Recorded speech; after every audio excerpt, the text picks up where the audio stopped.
وہ سب کا سب اس کے لیے ایک طرح کا انعام ہے، وہ پورا لے سکتا ہے۔ اور ایسے پی ایف پر زکوٰۃ بھی نہیں ہوگی، کیونکہ یہ روپیہ اس کا تھا ہی نہیں، اب اس کے ہاتھ کو آ رہا ہے، آنے کے بعد جب اس پر 1 سال گزرے گا تو پھر زکوٰۃ فرض ہوگی۔ ایک تو ہے یہ۔ دوسرا پی ایف وہ ہوتا ہے کہ جو لازمی نہیں ہے، بلکہ ملازم کو اس کا اختیار رہتا ہے کہ وہ چاہے کٹانا چاہے تو کٹا سکتا ہے، یا بعض ملازمین پی ایف جو لازمی ہوتا ہے جتنا اس سے زیادہ کٹاتے ہیں۔ مثال کے طور پر کمپنی 1000 روپے کاٹنا چاہتی ہے، لیکن ملازمین اس میں اور 1000 اپنی طرف سے کٹاتے ہیں، 2000۔ تو یہ جو کٹاتے ہیں اس کا تو ملازم مالک ہے، یا جو لازمی پی ایف نہیں ہے اس کا بھی مالک ملازم ہے، جو اپنے اختیار سے پیسے جمع کروا رہا ہے۔ تو جتنی رقم اس کی ماہانہ یا سالانہ جمع ہوگی، وہ رقم اگر نصاب کے برابر پہنچ جائے تو پھر اس پر زکوٰۃ فرض ہوگی، اور اس رقم میں ہر سال جتنا اضافہ ہوگا اتنے پر زکوٰۃ فرض ہوگی۔ اور ایسے پی ایف پر جو لازمی نہیں تھا، جس کو ملازم نے اپنی طرف سے کٹایا ہے، ایسے پی ایف پر اگر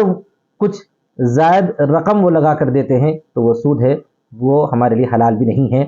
وہ لے کر کسی بھی ضرورت مند کو بلا نیت ثواب دینا ضروری ہے۔ تو پی ایف کی یہ 2 قسمیں ہو گئی۔ لازمی پی ایف میں کوئی زکوٰۃ نہیں ہوتی ہے جب تک کہ وہ ہمارے ہاتھ کو ملے اور اس پر سال نہ گزرے، اور جو لازمی پی ایف نہیں ہے اس میں جو ہے ہر سال جب سے وہ نصاب کے برابر وہ رقم ہو جاتی ہے تو ہر سال جو ہے اس پر زکوٰۃ فرض ہوتی ہے۔ اس کے بعد ایک اہم مسئلہ اسی سے متعلق ہے بانڈز پر یا پرائز بانڈز پر زکوٰۃ کا۔ بانڈز وغیرہ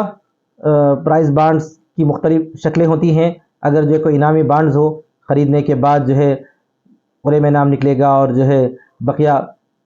زیادہ رقم ہم کو مل جائے گی وغیرہ وغیرہ، یہ تو جوا ہے، سود ہے، ایسی چیزوں میں تو شامل نہیں ہونا چاہیے۔ لیکن بسا اوقات لوگ انکم ٹیکس وغیرہ کو بچانے کے لیے ایسے بانڈز لیتے ہیں یا حاصل کرتے ہیں، یا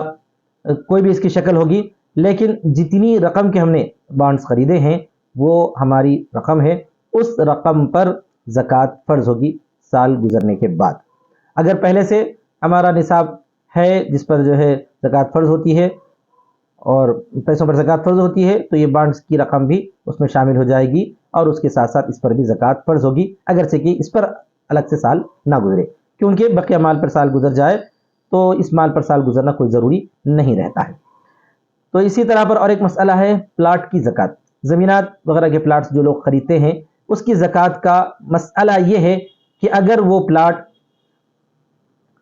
تجارت کی نیت سے لیا گیا ہے، یعنی یہ کہ پلاٹ ہم نے لیا اور مقصد یہ ہے کہ قیمت بڑھے گی اور فروخت کر کے اس میں ہم جو ہے پیسے کمائیں گے یا آمدنی حاصل کریں گے، اس مقصد سے جو پلاٹ ہم نے خریدا اس کی پوری موجودہ مالیت پر زکوٰۃ فرض ہے۔ مثال کے طور پر 1 لاکھ روپے میں کسی نے ایک پلاٹ خریدا، اب سال گزرنے تک یا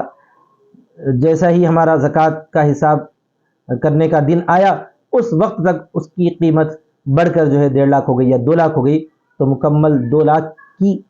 مالیت پر یا فروخت کی جو ویلیو ہے اس ویلیو پر زکوٰۃ فرض ہوگی۔ ایسے ہی اگر چند سال بھی رہ گیا وہ پلاٹ تو ہر سال جو بھی اس کی جو موجودہ ویلیو ہوگی اس ویلیو پر زکوٰۃ فرض ہوگی، جب یہ پلاٹ ایسا ہو جو فروخت کی نیت سے ہی لیا گیا ہو، کیونکہ یہ مال تجارت ہو جاتا ہے۔ اگر وہ پلاٹ فروخت کی نیت سے نہیں لیا گیا، گھر بنانے کے لیے لیا گیا ہے یا جو ہے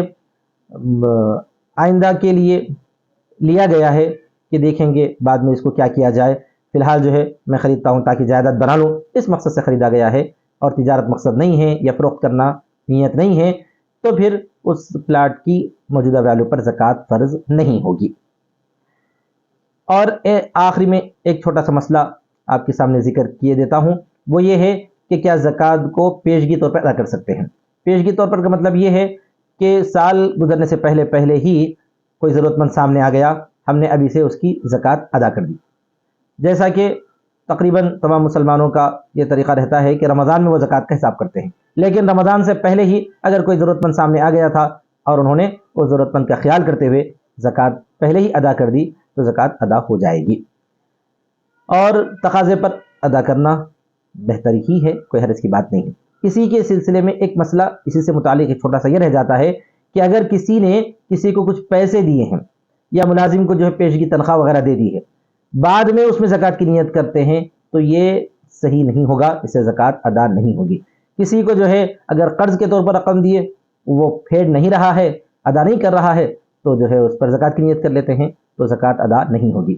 یہ چند مسائل تھے جو آج کے موقع پر آپ کے سامنے ذکر کیے گئے ہیں۔ اللہ تعالیٰ سے دعا ہے کہ اللہ تعالیٰ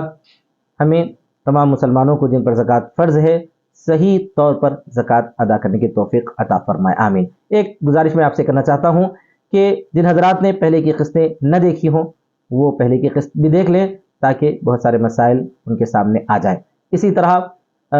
روزے کے مسائل کے سلسلے میں بھی پلے سیریز ایک قسط اقساط کے طور پر پلے لسٹ بنائی گئی ہے، وہ بھی آپ لوگ دیکھ لیں تاکہ رمضان مبارک میں روزے کے مسائل سے بھی واقف ہو سکے۔ جزاکم اللہ خیرا و احسن الجزاء، آمین۔ والسلام علیکم ورحمۃ اللہ وبرکاتہ۔